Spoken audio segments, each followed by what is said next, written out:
ছিলেন বলে আপনার আমার পীরকে কোনো এক প্রতিষ্ঠান থেকে কাফের ফতোয়া দেওয়া হয়েছিল। আপনি জানেন এটা?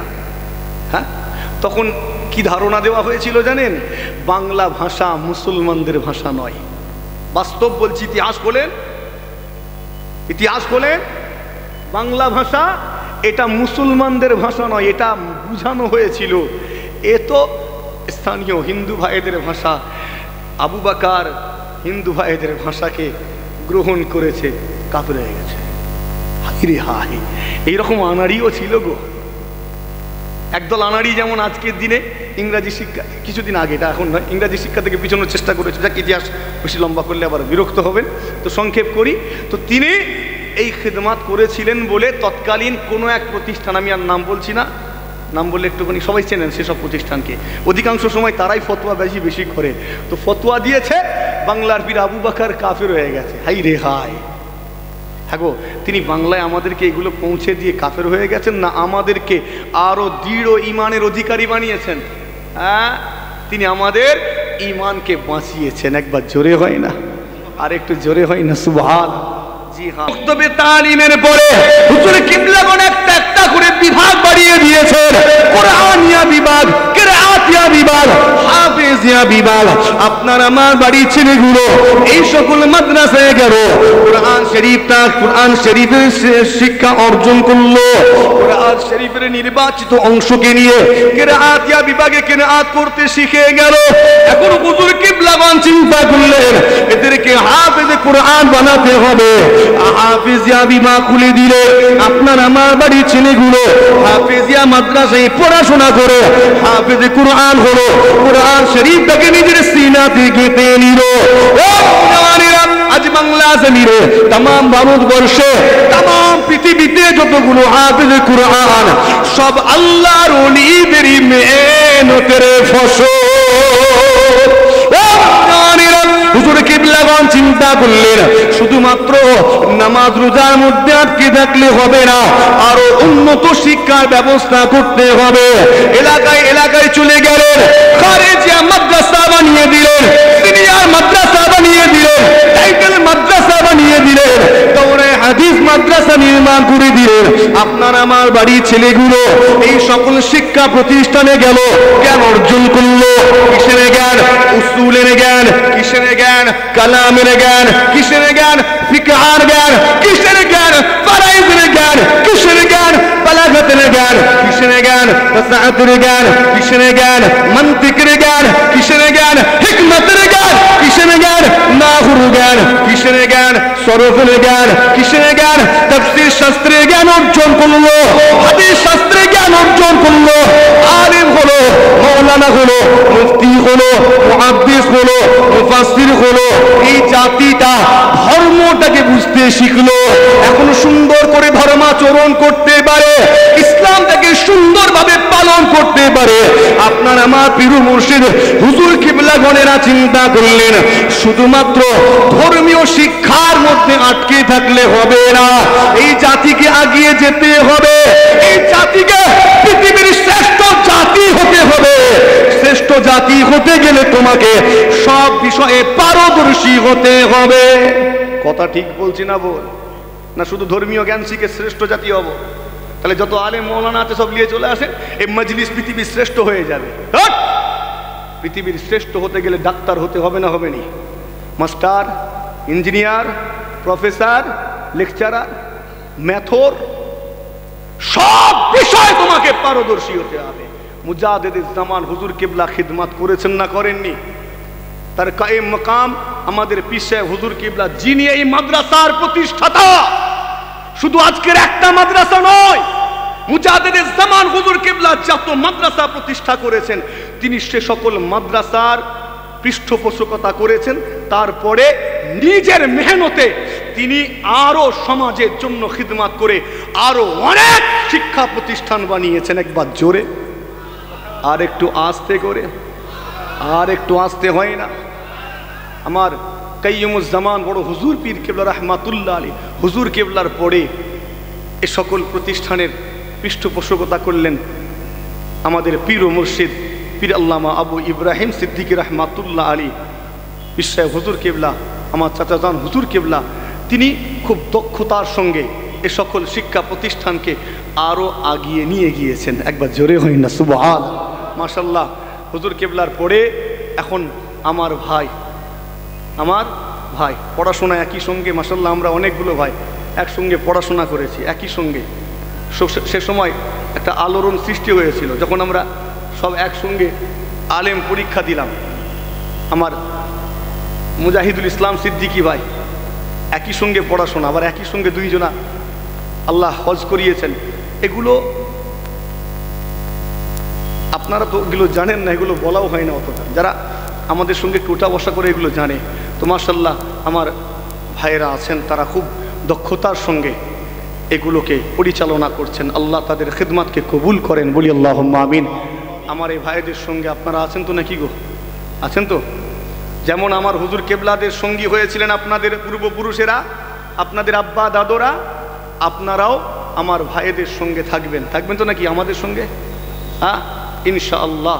আমি বড় খুশি হয়েছি আজকে এখানে এসে, সত্যি বলছি আমি খুশনসিব যে আল্লাহ আমাকে আজকে এই উলাসী মাদ্রাসা প্রাঙ্গণে জলসাতে আল্লাহ হাজির করেছেন। এটা আল্লাহ দরবারে শুকরিয়া। আল্লাহ এই মজলিসকে কবুল করেন, আমাদের মেহনত, আমাদের দান ধ্যান, সাহায্য সহযোগিতা, আমাদের পরিশ্রমকে আল্লাহ কবুল করেন। জোরে বলি আল্লাহুম্মা আমিন। হুজুর কেবলা সঙ্গী সাথীরা তারাও অনেক খেদমত করেছেন না? অনেক খেদমত করেছেন, অনেক মেহনত করেছেন, আল্লাহ কবুল করেন। আমি যদি তাদের অবদান বলতে যাই আমি অনেকটা লম্বা হয়ে যাবে ভাই, অনেক লম্বা হবে। একটা করে বলছি, অনেকটা লম্বা হয়ে যাচ্ছে, সংক্ষেপ করতে চাই। জি তারা শুধু ধর্মীয় শিক্ষা নয়, আমাদেরকে জেনারেল শিক্ষার দিকেও আগিয়ে দিয়েছেন। একবার জোরে হই না সুবহান। কোনটা বলবো? শুধু শিক্ষা বলবো আর অন্যদিকে আছে না নেই গো? আল্লাহর কোরআন প্রথম যখন নাজিল হচ্ছে, নাজিলকৃত প্রথম শব্দটাই ছিল ইকরা, পাঠ করো, পড়ো, তিলাওয়াত করো। একবার জোরে হয় না সুবহান।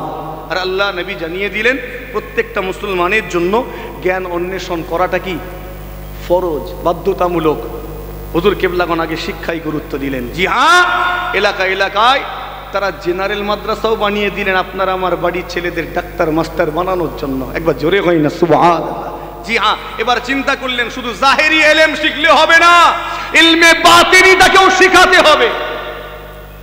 জাহেরি হয়েছে, বাতিনি শিক্ষা দেওয়ার জন্য এলাকায় জলসা মাহফিল কায়েম করলেন, জিকরের মাহফিল কায়েম করলেন, এলাকায় খানকা শরীফ কায়েম করলেন। একবার জোরে হয় না সুবহানাল্লাহ। এলাকায় দরবার শরীফের প্রতিষ্ঠা করলেন। আমি বড় খুশি আজকে। আমার প্রিয় মুর্শিদ হুজুর কেবলার মনের বড় আশা, তাই তো নাকি গো? সবাই জানা আছে হুজুর কেবলার মনের বড় আশা এই খানকা শরীফ আল্লাহ কবুল করেন। সকলে খেয়াল রাখবেন খানকা শরীফের দিকে, সকলে খেয়াল রাখবেন। জিকরে মাহফিল হবে, আমরা আমাদের রুহের খোরাক পাবো। একবার জোরে হয় না সুবহান। আর একটু জোরে হয় না? এই আচ্ছা একটা কথা জিজ্ঞেস করব, এই যে জলসা হচ্ছে আজকে বাংলায় আমরা ওয়াজ করছি, এই বাংলায় জলসা ছিল জানা আছে আপনার? না, আগে বাংলাতে জলসা হতো না। এই বাংলায় ওয়াজ নসিহত আমার মুজাদ্দিদে জামানের অবদান। একবার জোরে হয় না সুবহান। আমি ভুল বলিনি তো? আলেম ওলামা আছে, জিজ্ঞেস করবেন।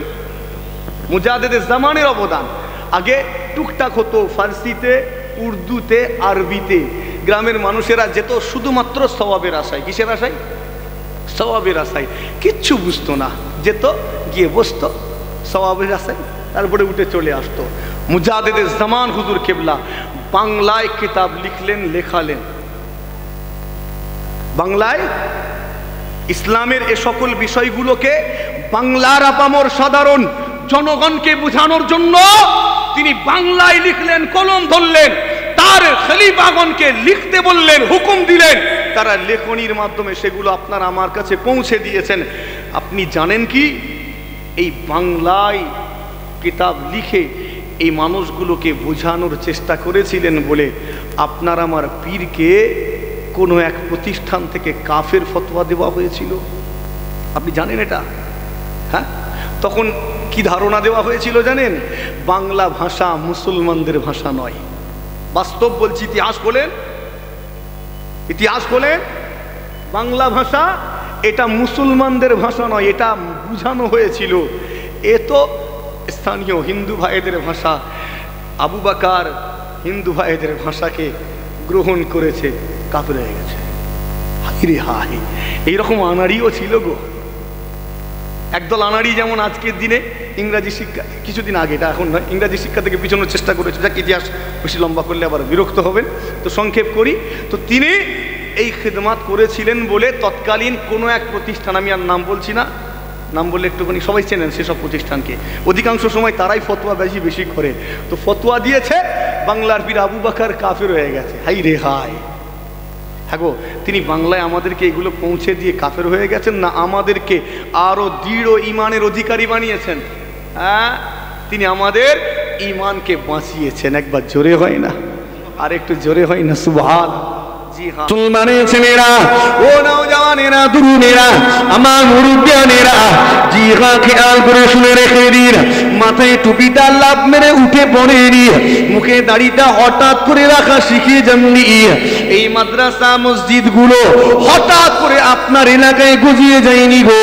এটার পেছনে আমার প্রিয় মুর্শিদ হুজুর কিবলাদের মেহনত আছে, সাহাবা ইকরাম হুজুরদের অনেক ত্যাগ শিকার হয়েছে। ও নওজওয়ানেরা, শুনে রেখে দিন, আমার নবীর গোলাম খুবাইব ইবনে আদিকে এইভাবে 7 দিন 7 রাত বন্দি অবস্থায় রেখে নেওয়া হয়েছে। সময় স্বল্পতার কারণে সংক্ষেপ করি, 7 দিন 7 রাত হুজুর আমার নাকে না দিয়ে বড় কমজোর, বড় দুর্বল হয়ে পড়েছেন, উঠে দাঁড়ানোর মতো ক্ষমতা নাই। সমস্ত শক্তি জোগাড় করে সোজা হয়ে উঠে দাঁড়ানোর চেষ্টা করলেন, কিন্তু ব্যর্থ হয়ে লুটি আল্লাহ জমিনে পড়ে গেলেন।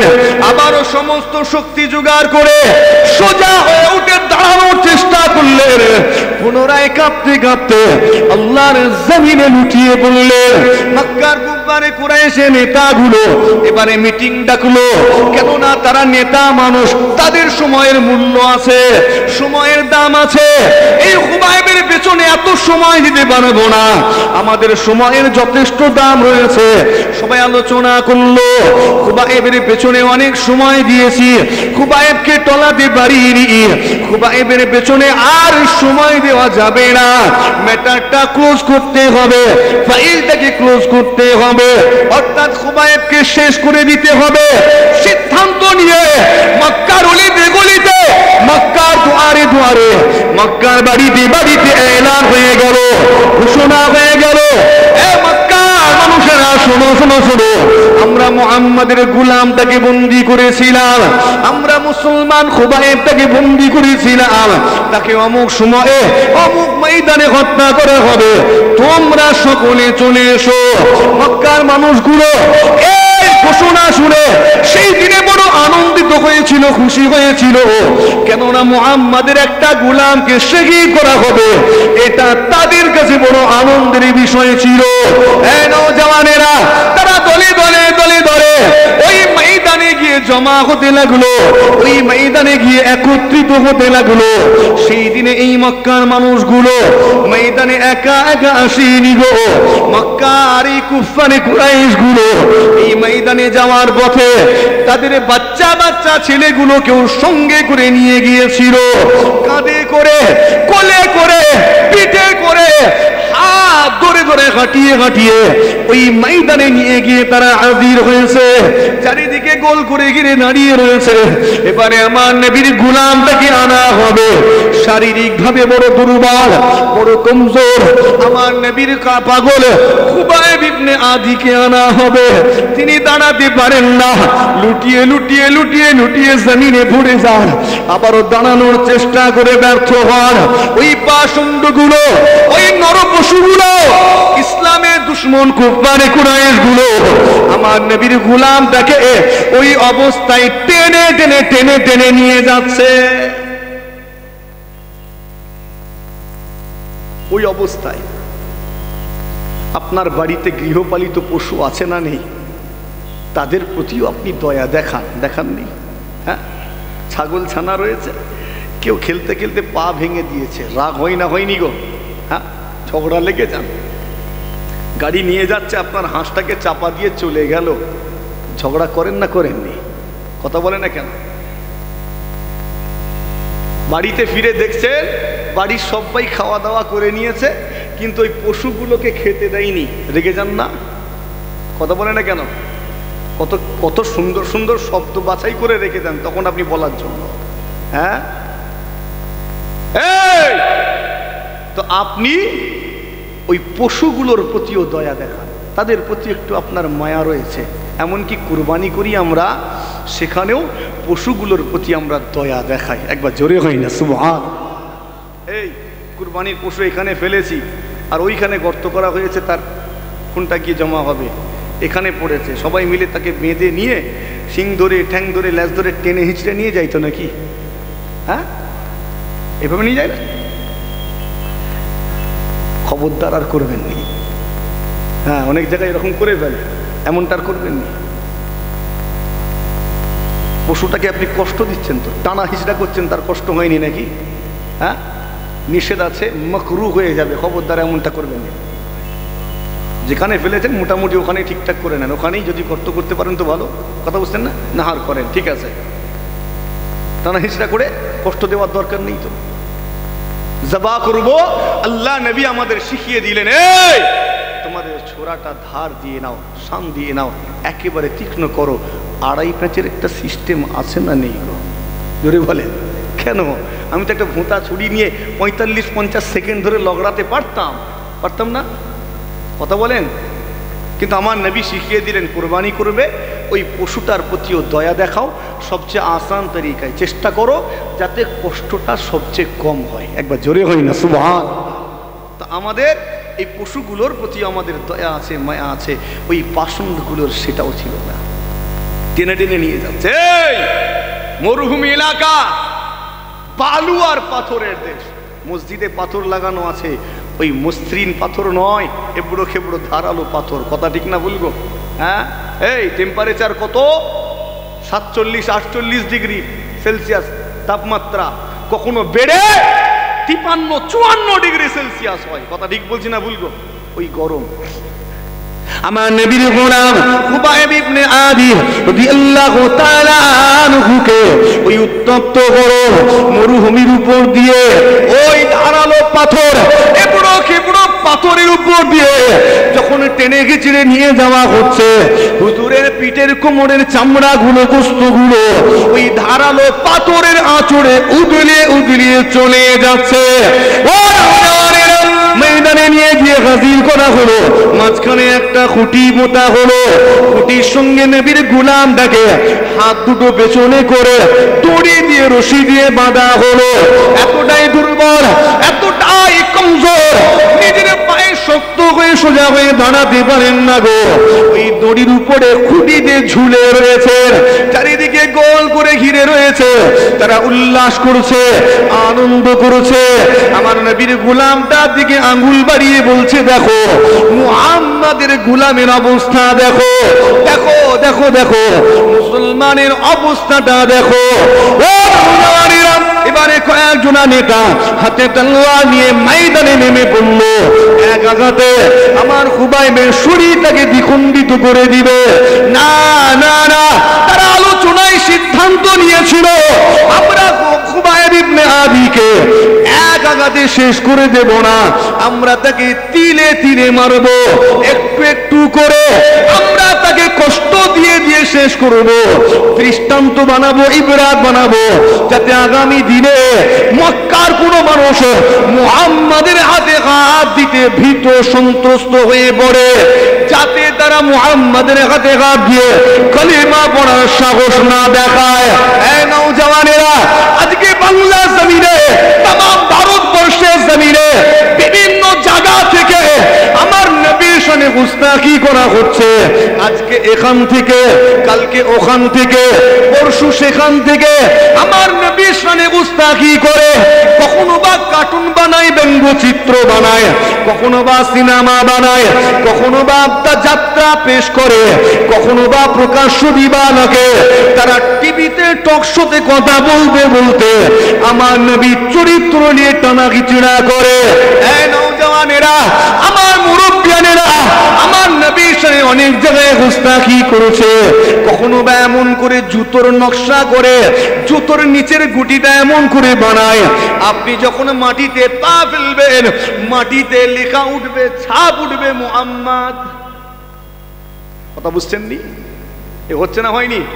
হ্যাঁ, বিভিন্ন জায়গা থেকে। আর যখন সবকিছু হওয়ার পরে অবস্থা বেগতিক হয়ে যায় তখন চালাকি করে হাত জড়ো করে আই এম সরি, ঠিক বলছি না ভুলবো?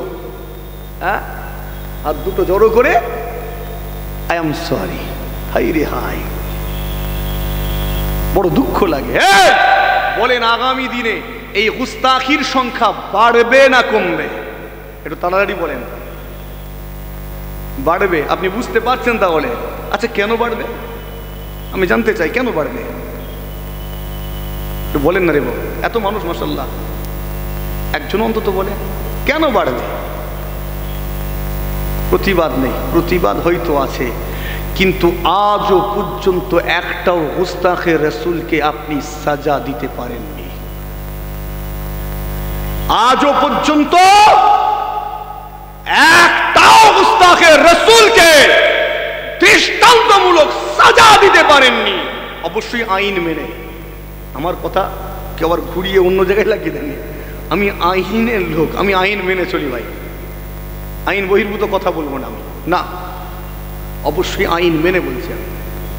আমরা কি করি? চিৎকার করি, হুঙ্কার করি। আর কিছু ডিগ্রিধারী লোক আছে, ওই সময় সার্টিফিকেট প্রাপ্ত কিছু মানুষ আছে, আমাদেরকে এসে বলে কি হবে আন্দোলন করে, কি হবে প্রতিবাদ করে। এই প্রতিবাদ করে লাভ নেই, এ প্রতিবাদ সেখানে পৌঁছাবে না। বলে না বলেনি গো?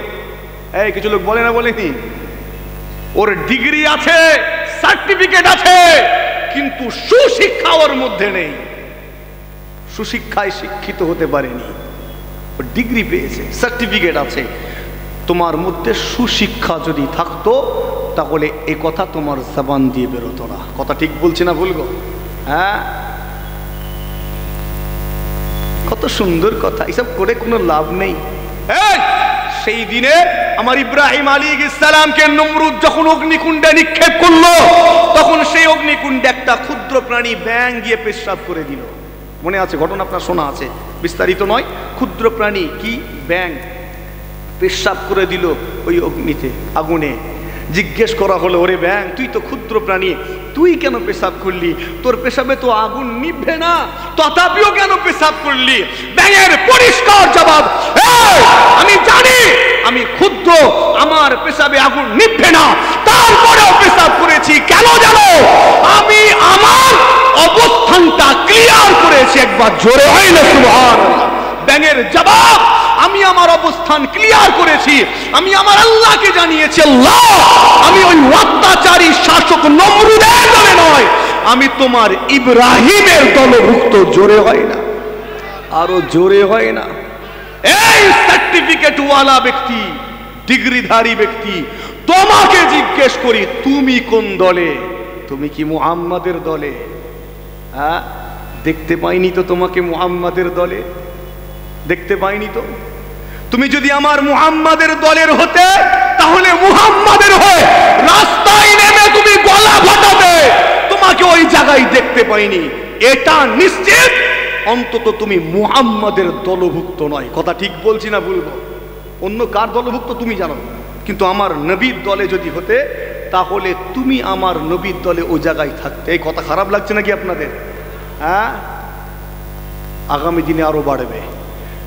আমরা প্রতিবাদ করছি, আর কতটা পিছিয়ে আছি আমরা এসব বিষয় সম্পর্কে বেখবর। এই ওয়াকফ বিল নিয়ে দেখেন, অধিকাংশ মানুষ আমরা জানি না, অধিকাংশ মানুষ তো জানি না। আমাদেরকে জলসাই যখন আমরা যাচ্ছি, ওই কিউআর কোডটা স্ক্যান করা হয়েছিল না, মনে আছে? এই যুবকেরা মনে আছে? ওই কিউআর কোড জেরক্স করে নিয়ে নিয়ে ঘুরছি, আমাদের খাদেমগুলোকে দিচ্ছি, গিয়ে মসজিদের ইমামকে দিবি একটা। কথা বুঝছেন নি? আর তোরা নিয়ে আমরা যখন জলসা করবো, সব যুবক ছেলেগুলোকে ধরিয়ে ধরিয়ে ইমেলটা করাবি। হাই রে হাই, এ জাতি আর কবে জাগবে? হ্যাঁ, স্বাধীনতার এতগুলো বছর হয়ে গেল, আজও তোমার জাগার সময় হলুনি। আর কবে? আজও এতটা পিছিয়ে। আমরা জানি না ওয়াকফ বিলটা কি, জানি? এই কথা বলেন, জানি? হ্যাঁ, আর কিছুদিন পরে না এটা পাস হয়ে গেলে তোমার মসজিদে নির্দেশ আসবে আগামী 1 মাসের জন্য মসজিদটা বন্ধ থাকবে। তখন তুমি তোমার বাপ দাদু কেউ কিছু করতে পারবে না, কেন তখন আইন হয়ে আসবে। রুখতে গেলে তুমি আইন বিরোধী হয়ে যাবে। কথা বুঝছেন না? মাদ্রাসা তো ওয়াকফ সম্পত্তির আন্ডারে চলে গেছে, ভালো করে কথাগুলো বুঝবেন। কবরস্থান বললো মরে গেছে, এখানে কবর দিবিনি, ওয়াকফ বোর্ডের আন্ডারে দিয়ে দিয়েছেন, তবে কিচ্ছু করার নেই, দিলেই ফাঁসবেন। তো যখন কাঁদবার তখন কাঁদো, যখন কাঁদবার সময় তখন কাঁদো, অসময়ে কেঁদে তো আর লাভ নেই। কথা ঠিক বলছি না ভুলবো? এই সময় আপনাকে একটু মেহনত করতে হবে, একটু পরিশ্রম করতে হবে। কার জন্য? আপনার নিজের জন্য, আপনার ঔলাদের জন্য, তারা ঔলাদের জন্য, আগামী ভবিষ্যতের জন্য। আল্লাহ তৌফিক দেন, বলি না আল্লাহুম্মা আমিন। আস্তে করে বলি না আল্লাহুম্মা আমিন। হ্যাঁ, নিজেকে মজবুত করুন। আমি আলোচনা অনেকটা বাড়িয়ে ফেলছি, আপনাদের খারাপ লাগছে নাকি গো? হ্যাঁ, এই আমাদের প্রতিবাদ কতক্ষণ? তাকে গ্রেফতার করানো পর্যন্ত। যখন দেখলাম ওই গুস্তাখে রাসূলকে গ্রেফতার করে নিয়েছে, আমাদের নেতারা এবং আমরা মনে করলাম আমরা আমাদের আন্দোলনে সফল হয়ে গেছি। চ বাড়ি চ বাড়ি চ, আনন্দ করতে করতে আসি না? আরে খেপা, একটু মুখটা ঘুরিয়ে দেখ না। ও তো সামনের দরজা দিয়ে ঢুকিয়ে পেছনের দরজা দিয়ে বের করে দেওয়া হচ্ছে। আজও পর্যন্ত একটা কেউ শাস্তির ব্যবস্থা করতে পারিনি। আপনি একটার শাস্তির ব্যবস্থা করেন, সবাই মিলে আইন মেনে একটার শাস্তির ব্যবস্থা করেন, বাকিগুলো চমকে যাবে। কথা ঠিক বলছি না ভুল গো? সিটকে যাবে। এই এদেরকে গালিগালাজ করে এরা মেনে নেবে, এদের মা বাপকে গালিগালাজ করে মেনে নেবে, এদের প্রাণ প্রিয় নবীর বিরুদ্ধে সামান্য কটু কথা এরা সহ্য করতে পারবে না। এরা আন্দোলন করে চিৎকার করে তোমার সঠিক বিচার পাইয়ে ছাড়বে। কথা ঠিক বলছি না ভুল গো? বাকিগুলো চমকে যাবে, কিন্তু পারিনি আজও পর্যন্ত। নিজেকে মজবুত করুন, নিজের ঈমানকে দৃঢ় করুন। আল্লাহ তৌফিক দেন, বলি আল্লাহুম্মা আমিন। আস্তে করে বলিন আল্লাহুম্মা আমিন। তো তারা সিদ্ধান্ত নিয়েছে আমার খুবাইবকে ধীরে ধীরে তিলে তিলে মারবে। মুসলমানের ছেলেরা, ও নওজওয়ানেরা, তরুণেরা, আমার মুরব্বিয়ানেরা, খেয়াল করে শুনে রেখে দিন। একজন কুরাইশ নেতা তলোয়ারে ডগা দিয়ে হুজুরের শরীরে খোঁচা দেয়। হুজুরের শরীর থেকে রক্ত ফিচকিরি দিয়ে বের হতে লেগেছে। এমন অবস্থা আমার নবীর পাগলটা সঙ্গে সঙ্গে পাঠ করলেন, আশহাদু আল্লা ইলাহা ইল্লাল্লাহ ওয়া আশহাদু আন্না মুহাম্মাদান আবদুহু ওয়া রাসূলুহু। এদিক থেকে একজন নেতা তলোয়ারে ডগা দিয়ে হুজুরের শরীরে খোঁচা দেয়, রক্ত পুনরায় ফিচকিরি দিয়ে বের হয়। হুজুর পুনরায় পাঠ করেন, আশহাদু আল্লা ইলাহা ইল্লাল্লাহু ওয়া আশহাদু আন্না মুহাম্মাদান আবদুহু ওয়া রাসূলুহু। সামনের দিক থেকে খোঁচা দেয়, হুজুর পুনরায় কালিমা শাহাদাতের বাণী পাঠ করেন। কুফারে কুরাইশরা রেগে গেল, ক্ষেপে গেল, একসঙ্গে ঝাঁপিয়ে পড়ল। এই নওজওয়ানেরা, যুবকেরা, আজকে আপনি কোন জায়গায় গিয়েছেন, একা কিংবা দোকা, দুজনে মিলে কিংবা একা, আপনাকে কয়েকজনা উগ্র যুবক, কয়েকজনা ফুচকে আপনাকে দুর্বল পেয়ে ঘিরে ধরলো। আপনাকে কয়েকটা চড়, কিল, থাপ্পড়, কয়েকটা লাঠি দিয়ে আপনাকে বলল আমাদের শেখানো কথাটা বলতে হবে। আপনিও ভয়ে ভয়ে বলে ফেললেন। ঠিক বলছি না ভুলবো? হ্যাঁ, তুই মরে যা, তুই মরে যা। কয়েকটা উগ্র ছেলে ঘিরে ফেলেছে, চড়চাপড় দিয়েছে, কিল দিয়েছে, ঘুষি দিয়ে বলছে আমাদের শেখানো কথাটা বলতে হবে। সেটা আর আপনাকে বলবো নাকি আমি? মোবাইলে দেখেন না, দেখেছেন? হ্যাঁ, আপনি কি করলেন? চিৎকার করে বলছেন, চিৎকার করে বলছেন। ওই জায়গায় দাঁড়িয়ে তোমার উচিত ছিল আল্লাহর নামে তাকবীর দেওয়া, নারে তাকবীর, আল্লাহু আকবার। ওই জায়গায় দাঁড়িয়ে তোমার কালিমায়ে শাহাদাতের বাণী পাঠ করা দরকার ছিল। আল্লাহ তোমার এই তাকবীরের ধ্বনির কারণে, তোমার এই কালিমায়ে শাহাদাত পাঠ করার খাতিরে আল্লাহ তার অন্তরে ঈমানের আলো জ্বালিয়ে দিতে পারেন। জোরে আল্লাহু সুবহানাল্লাহ। কথা বোঝাতে পারছি আপনাকে? হ্যাঁ, আপনি ঘাবড়ে গেলেন। হাই রে হাই, আমার খুবাইব ইবনে আদি হুজুরকে শহীদ করা হয়েছে। আমি লম্বা করে ফেলছি। হুজুরকে শহীদ করে দেওয়া হয়েছে। শাহাদাতে, আমি লম্বা করবো না, সংক্ষেপ করি, কেননা এদিকে খেয়াল রাখতে হবে সময়। শাহাদাতের পরে একজন ওই জায়গায় হাজির ছিল, যে ব্যক্তিটা তখন মক্কার কুফারে কুরাইশদের সঙ্গী ছিল। পরে তিনি আমার নবীর হাতে হাত দিয়ে কলেমা পড়েছেন। তিনি বলছেন, সেই দিনে খুবাইব ইবনে আদি হুজুরের শাহাদাতের সময় আমি ওই ময়দানে কুফারে কুরাইশদের সঙ্গী হিসাবে হাজির ছিলাম। তবে তার ওই ময়দানে বারবার করে কলেমায়ে শাহাদাতের বাণী পাঠ করা আমার অন্তরে সেই দিনে ঈমানের আলোকে জ্বালিয়ে দিয়েছিল। জোরে হয় না সুবহান? আর একটু জোরে হয় না? আমার নবীর গোলামেরা এমনই হয়, এরা বেঁচে থাকলেও ইসলামের জন্য কাজ করবে, যেদিন মরে যাবে ইসলামের জন্য, ইসলামের খিদমত করে যাবে। একবার জোরে হয় না? আস্তে করে হয় না? আল্লাহ আমাদের সকলকে কবুল করে নেন। জোরে বলি আল্লাহুম্মা আমিন। আমি মাঝখানে অনেক আলোচনা ছেড়ে দিলাম, কেন সময়ের দিকেও খেয়াল রাখতে হবে। নিজেকে মজবুত করুন। জি হ্যাঁ, যেটা বলছিলাম, এই মজলিস হঠাৎ করে আমরা পাইনি। বাংলার জমিনে আপনার আমার পীর ও মুর্শিদ হুজুর কিবলাদের কম মেহনত নেই। মুজাদ্দিদে জামান দাদা হুজুর কিবলা রহমাতুল্লাহ আলাইহি যে অবদান রেখে গেছেন আজও পর্যন্ত আপনি ভুলতে পারবেন? হ্যাঁ, টুপি, আমি আগেই বলেছি যে টুপি দাড়ি জুব্বা কারো সিলাই, যদি বলেন কারো সিলাই, আল্লাহর ওলি বান্দাদেরও সিলাই পেয়েছি। তারা আমাদের এলাকায় এসেছেন, আমরা দেখে খুশি, গিয়ে একটু আলোচনা শুনেছি, মুগ্ধ হয়ে গেছি। আমাদের পূর্বপুরুষদের কথা বলছি, আমাদের পূর্বপুরুষেরা মুগ্ধ হয়ে গেছে, হাতটা বাড়িয়ে দিয়ে কলেমা পড়েছে। একবার জোরে হয় না সুবহান? আমরা তো তাদেরই আওলাদের আওলাদ, তাদেরই সন্তানের সন্তানের সন্তান আমরা। জি হ্যাঁ, তাদের উসিলাই পেয়েছি। আজকে আমাদের মধ্য থেকে কেউ একটু বড় হয়ে বলছে, কেন যাও আজমির শরীফ, কেন যাও বাগদাদ শরীফ, কেন যাও ফুরফুরা শরীফ, কেন যাই জানো? কেননা আমার প্রতি তার অবদান আছে। একবার জোরে হয় না? তারা কলেমা পড়ানোর পরে আমাদের নিয়ে বসলেন, এই শোনেন, আমাদের নিয়ে এরকম বসেছেন, আলোচনা করেছেন, বৈঠকি আলোচনার মাধ্যমে ইসলামী প্রাথমিক আদব কায়দাগুলো শিখিয়েছেন।